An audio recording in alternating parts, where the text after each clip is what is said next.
Buen día, bendiciones para todos los participantes, saludos a los hermanos y amigos que pueden oír entonces esta exposición y debate.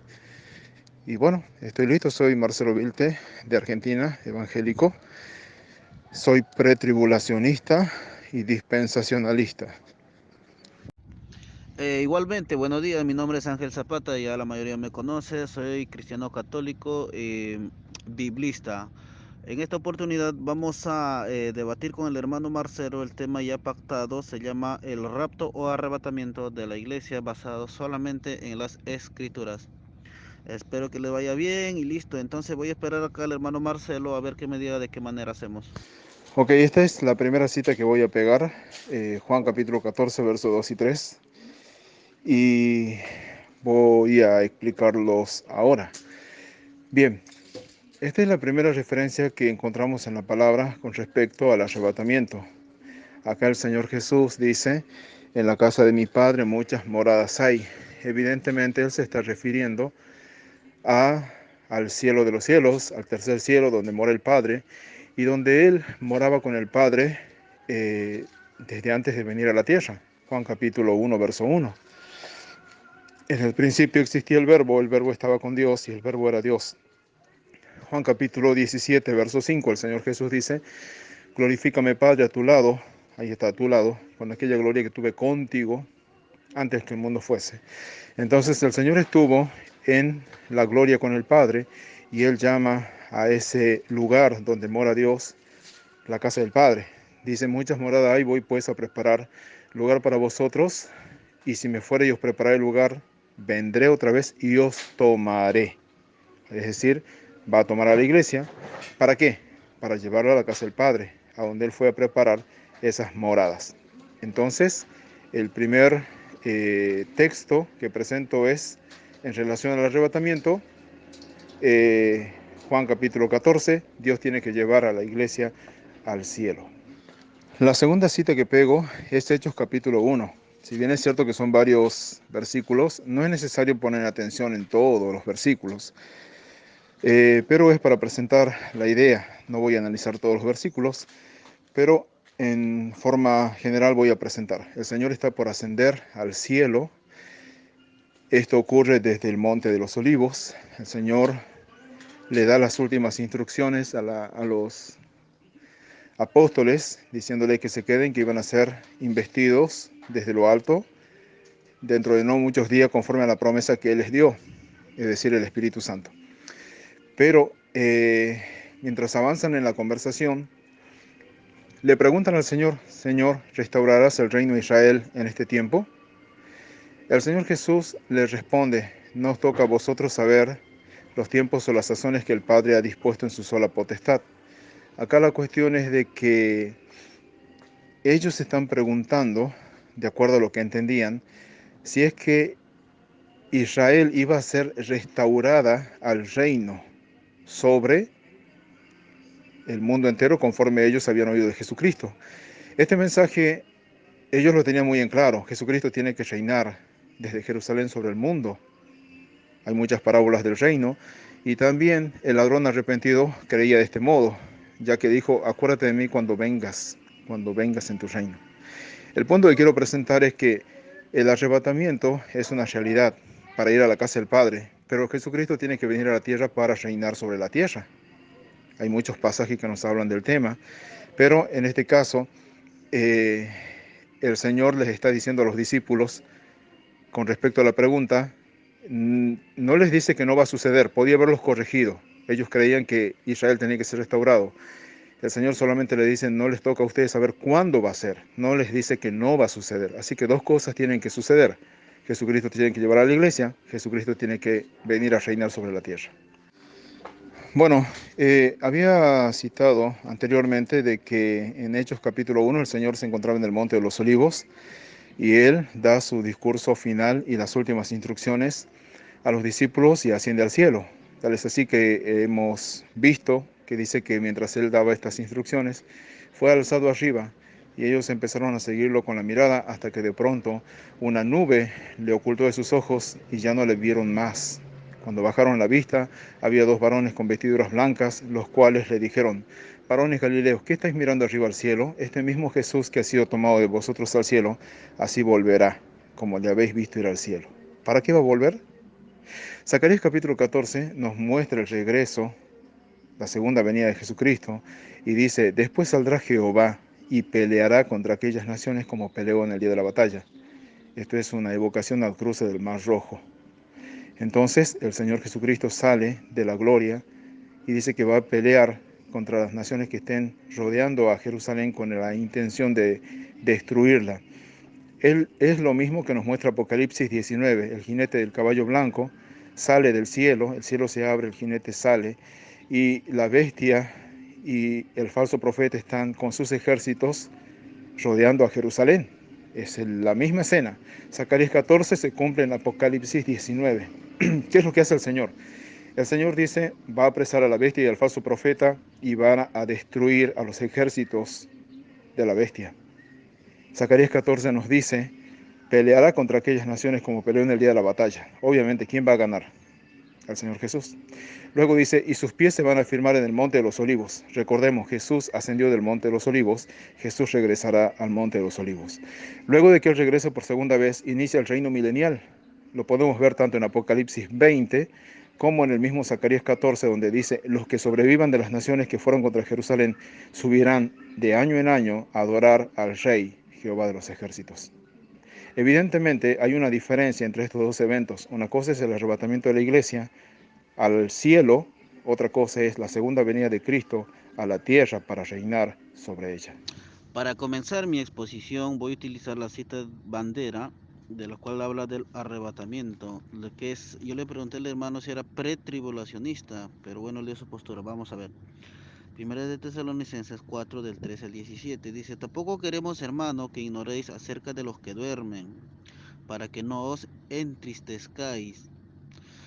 Debemos darnos cuenta que esta cita, la cita bandera del arrebatamiento, habla de la segunda venida de Cristo, porque dice así, fíjense, que nosotros que vivimos, que habremos quedado hasta la venida del Señor. Esto es una venida del Señor. Esto no sucede antes de la gran tribulación. El Señor va a venir al final de los tiempos. No hay ninguna parte de la Biblia que habla de 3 venidas. Esto sí cuenta como una venida del Señor. ¿Ve? Que habremos quedado hasta la venida del Señor, no precederemos a los que durmieron. Esto sucede en la venida del Señor, porque el Señor mismo, con voz de arcángel, con trompeta de Dios, ojo, nunca lo olviden, y con trompeta de Dios, descenderá del cielo, y los muertos en Cristo resucitarán primero, luego nosotros los que vivimos. Dos cosas muy importantes. Una, que el Señor va a venir con trompeta de Dios. Dice, descenderá del cielo, bajará, por eso dice hasta la venida, va a bajar. Luego nosotros los que vivimos, los que hayamos quedado, seremos arrebatados. Esto sucede al final de los tiempos, no antes. Vamos a ser arrebatados. Y lo voy a explicar por partes en mi segunda intervención. El tiempo es poco. En la segunda cita voy a mostrar el mismo que escribió Primera de Tesalonicenses, también escribió la segunda, del versículo 1, del 7 al 10, dice: y a vosotros que sois atribulados, daros reposo con nosotros. Ojo acá, cuando se manifieste el Señor Jesús, cuando Él venga en su segunda venida, cuando se manifieste el Señor Jesús, desde el cielo con los ángeles de su poder. Ojo, con los ángeles, ve el mismo escenario de Primera de Tesalonicenses 4, el segundo escenario es el mismo, mira. Desde el cielo con sus ángeles, allá había ángeles, aquí hay ángeles, en llama de fuego para dar retribución a los que no conocieron a Dios. Acá viene algo, acá dice algo más importante. Es el mismo los mismos ángeles, el mismo Jesús bajando del cielo, pero en este caso viene por los injustos, mira, para darle su retribución a los que no conocieron a Dios ni obedecen el evangelio de nuestro Señor Jesucristo. O sea, acá viene para darle castigo, para darle lo que le va a pasar a las cabras, etcétera, los cuales sufrirán pena eterna y perdición. Yo quiero que vean el mismo escenario que hay en Primera de Tesalonicenses. En el segundo escenario, también el mismo escenario. Ángeles, Jesús bajando del cielo, y listo, pero en este caso ya no viene por los justos, sino por los injustos, a darle su castigo, los cuales sufrirán pena de eterna perdición, excluidos en la presencia del Señor. Quiero que hagan un análisis entre primera de Tesalonicenses, que viene por los justos, y segunda de Tesalonicenses, que viene por los injustos, pero todo ocurre en un mismo escenario, porque en ambos casos Jesús está bajando con todos sus ángeles. Para mi tercera cita, ya probé dos escenarios, la primera y la segunda. En la primera viene por los justos, en la segunda viene por los injustos, y en ambas partes dice que Jesús vendrá. Ahora voy a poner el definitivo. Creí que era el más definitivo. Mateo 25, del capítulo 31 al 33, dice: cuando el Hijo del Hombre venga, casi lo dice literalmente, en su gloria, y todos los santos ángeles con él. Ya, esta es la segunda venida explícita, casi no hay duda.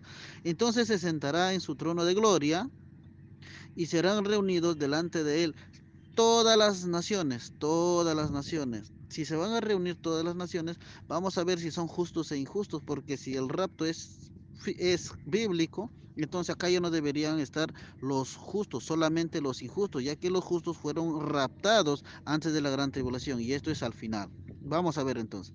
Y, apa, y, apar, y apartará a los y apartará a los unos de los otros, como aparta el pastor las ovejas de los cabritos. Y pondrá las ovejas, oh, acá están los justos, entonces no fueron arrebatados, o como dice, no fueron arrebatados antes de la gran tribulación, aquí están. Y pondrá las ovejas a su derecha y los cabritos a su izquierda. Si leemos más adelante nos vamos a dar cuenta que las ovejas se van al reino donde el hermano dijo que están casas o hogares para los justos. Tres escenarios tres escenarios igualito con sus santos ángeles. En este escenario también Jesús baja y también tiene sus santos ángeles con él. En la primera de Tesalonicenses también Jesús baja con sus santos ángeles. En segunda de Tesalonicenses, que viene por los injustos, también baja por los santos ángeles. Estos tres escenarios es una sola, es la misma. Eso quiero darme a entender. Bueno, mi estimado, voy con la primera pregunta entonces. Y la primera pregunta es, ¿Jesucristo, de acuerdo a los textos que yo le presenté, va a reinar sobre esta tierra? Según Zacarías capítulo 14, según lo que creía el ladrón arrepentido, según lo que preguntaron los discípulos en Hechos capítulo 1, y según la Biblia, ¿Jesucristo va a reinar sobre esta tierra durante el milenio? ¿O según usted entiende, Jesucristo no va a reinar sobre la tierra? Sí, muy bien, excelente la pregunta. La pregunta es si Jesús va a reinar o no literalmente aquí en la tierra. Mi respuesta es no. Porque Jesús ahora mismo, ya mismo, es Rey de Reyes. Y desde el momento en que Jesús, como decirte, ganó al mal en la cruz, desde ese momento Jesús es Rey de Reyes. En este momento Jesús es Rey de Reyes. El momento ya está gobernando. Porque dijo, el estrado de la tierra son el estrado de mis pies. La tierra es el estrado de mis pies, perdón. Entonces, en este momento Jesús ya está reinando. Y el milenio son 1000 años, no son literales, es simbólico. 1000 años, una cantidad que solamente Dios lo sabe cuánto va a terminar. Eso es nuestra postura. Eh, ¿Qué le puedo decir?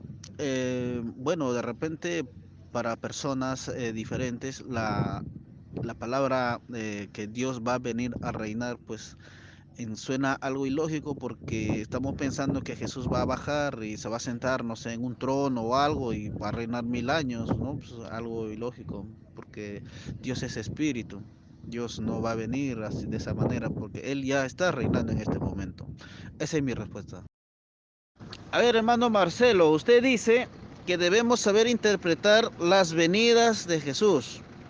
En la primera venida, Jesús no toca tierra, pero te estás dando cuenta que estás utilizando la palabra venida, o sea, sí es una venida.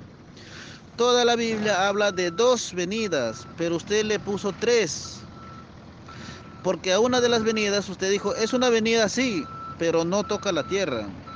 Quiero que me dé esta explicación nada más. En Mateo 25, Jesús viene y reúne a todas las naciones. En ellas, por ejemplo, reúne todos y separa las ovejas de los cabritos. ¿Cómo es eso que separa las ovejas si las ovejas se supone que ya fueron raptadas antes de la gran tribulación? Ojo que en la cita no menciona que son las ovejas que salieron de la gran tribulación. En esa cita no menciona. Dice todas las naciones y son separadas las ovejas de los cabritos. Espero su respuesta. Ok, bien, como usted dice, creo que hay que utilizar la lógica, ¿verdad? Ese es el primer principio. Bueno, evidentemente lo que usted me cita de Mateo 25 me está citando finalizada la gran tribulación. Y en ese sentido, si hablamos de que la gran tribulación finalizó, evidentemente que los que están ahí son los que han salido de la gran tribulación. No puede ser de otra manera, en primer lugar. En segundo lugar, el juicio nos habla de las naciones que existan en el momento de la segunda venida de Jesucristo. Hay otras escrituras proféticas que nos dicen lo mismo. Así que acá no se está hablando de una resurrección, sino se está hablando de los que se encuentren con vida y que el Señor va a juzgar. Cuando hablamos de venida, siempre dije que hay que definir, porque tengamos en cuenta que, bueno, el tiempo es muy corto. El Señor no llega a la tierra y para entender lo que es la segunda venida, tenemos que entender qué es la primera venida. La primera venida tiene que ver con dos características. Jesús viene a la tierra y la segunda característica es que Él viene para permanecer en la tierra. O sea, Él estuvo 33 años y medio en la primera venida. La segunda venida es segunda venida a la tierra y va a permanecer en ella reinando, para cumplir escrituras que usted no ha tenido en cuenta, mi estimado. Bueno, mi segunda pregunta tiene que ver con Apocalipsis capítulo 20. En Apocalipsis capítulo 20 vemos que Satanás es apresado y es encerrado por 1000 años en el abismo. Ahora, Cristo empieza su reinado mientras Satanás está encerrado. Según usted, dice que Cristo ya está reinando y por ende ha de creer que Satanás está encerrado en el abismo en este momento, aunque creo que esto no es así. El mundo entero está bajo el maligno. En segundo lugar, cuando Cristo resucita, perdón, cuando Cristo empieza su reinado, hay una resurrección. Eso ocurre al inicio del milenio. Y dice que van a recibir, van a resucitar los que tienen la facultad para juzgar. Y finalmente, eh, luego del milenio, va a haber otra resurrección. Entonces la primera resurrección ocurre antes del milenio. Entonces quisiera que usted me diga cómo usted puede justificarme que si Cristo está reinando, entonces ¿dónde están resucitados los que recibieron facultad para juzgar y que ya tendrían que estar juzgando a la tierra? Entonces, ¿cuándo ocurrió esa resurrección de la que habla Apocalipsis 20? Perfectamente entendí. Eh, lo primero, cuando usted dice que estos no se sentaron sobre ellos, los que recibieron facultad de juzgar, estos son los 24 ancianos. Porque dice ahí, mira, y vi las almas de los decapitados por causa de este testimonio de Jesús. Eso ya está, eso no es que recién va a ocurrir. Lo otro que usted dijo es que antes del milenio va a haber una resurrección y después del milenio habrá otra resurrección. Pues eso no, en su cita no lo dice, me disculpa. Eh, lo otro es, mira, entonces estaríamos diciendo que el día de hoy Jesucristo aún no es rey de reyes, porque nosotros en la Biblia encontramos que Jesús sí es rey de reyes. O sea, está reinando, porque está reinando es rey. Si no estuviera reinando, entonces no es rey aún. Lo otro es que cuando tú dices que el diablo está entonces encarcelado, es algo simbólico. Por ejemplo, para el cristiano, el diablo no lo puede tocar. Eso significa estar encarcelado, no que lo van a poner en una cárcel literal, porque el diablo es alma, es un espíritu, no es algo literal. ¿Me entiende? Entonces, para el cristiano, el diablo no lo toca. No lo puede tocar. El diablo está apresado porque Dios está, eso impide que lo haga. Eso significa que el diablo está apresado. Y tampoco hay lógica donde diga que Jesús va a venir a reinar acá literalmente. El cumplimiento, ¿cómo va a ser literal? Usemos un poquito la lógica. ¿Cómo Jesús va a venir y se va a sentar en un trono y durante 1000 años lo vamos a servir ahí? ¿En qué cabeza cabe? Eso es pasar de lo lógico a lo ilógico. Hermano Marcelo, en la cita de 2 de Tesalonicenses capítulo 4, si agarramos desde el 13, nos habla de que este suceso, el arrebatamiento, es una venida del Señor, porque dice, estaremos hasta la venida del Señor. Cuando Jesucristo venga, hay ángeles acá. Jesucristo viene con sus ángeles. En la segunda también, en segunda de Tesalonicenses también, viene por los injustos, en el primero de Tesalonicenses viene por los justos. Dígame, ¿por qué ustedes creen que está hablando de una venida antes de la gran tribulación y no al final? Quisiera que me dé su explicación. Bueno, entiendo de que siempre tenemos que definir a qué nos referimos con venida, porque una cosa es la venida del Señor Jesús por la iglesia, en donde Él no va a llegar a la tierra, y otra cosa es la venida del Señor para reinar. Aunque usted cree que esto no va a suceder, la Biblia dice que sí, que Él tiene que reinar sobre la tierra, y las profecías se tienen que cumplir de modo literal. Puede ser que el anuncio profético sea simbólico, pero el cumplimiento siempre es literal. Bien, en primer lugar eso. Entonces, ¿por qué hablamos de una venida antes de que de la gran tribulación? Bueno, porque la palabra nos enseña de que esto va a ser así. Por ejemplo, en 3:10 de Apocalipsis dice, por cuanto has guardado la palabra de mi paciencia, yo también te guardaré de la hora de prueba que ha de venir sobre el mundo entero para probar a los moradores de la tierra. Acá guardar no es una referencia a que los va a proteger en alguna parte. No, no dice guardar de la prueba, sino dice guardar de la hora. La iglesia no va a llegar a la hora de la prueba, en primer lugar. Y más allá de esto, hay otros pasajes que nos hablan de que el Señor va a librar a la iglesia de tal momento. Así que por lo tanto, una cosa es la venida por la iglesia y otra cosa es la segunda venida de Cristo para reinar, que va a venir con la iglesia.